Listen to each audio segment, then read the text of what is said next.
қазақ жігіттерінің бойынан табылу керек құнды қасиеттер қандай?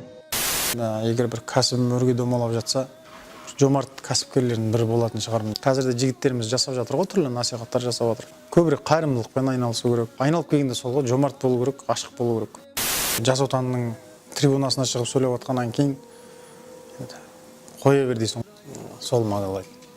Арманға жету жолында айла керек деп ойлайсыз ба? Таза чименский болмағаным өкінем кейбір кезде.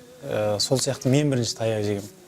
Үнемі сондай болатын. Мінезді бағланның осы өмірдегі қорқынышы не? Қара көздерге достарыма, мысалы, інілеріме мен тағы да бір ескертіп тұрып айтатын едім. Тек осы үш нәрседен алыс болса, жар таңдаудан қателеспесе, сосын құмар ойыннан аулақ болса, екінің бірі телефондарына, мысалы, олимп жазып алған ғой, букмекерскийлер. Түбі бәрі берекесіздікке алып келеді. Имансыз өтіп кетуден қорқамын.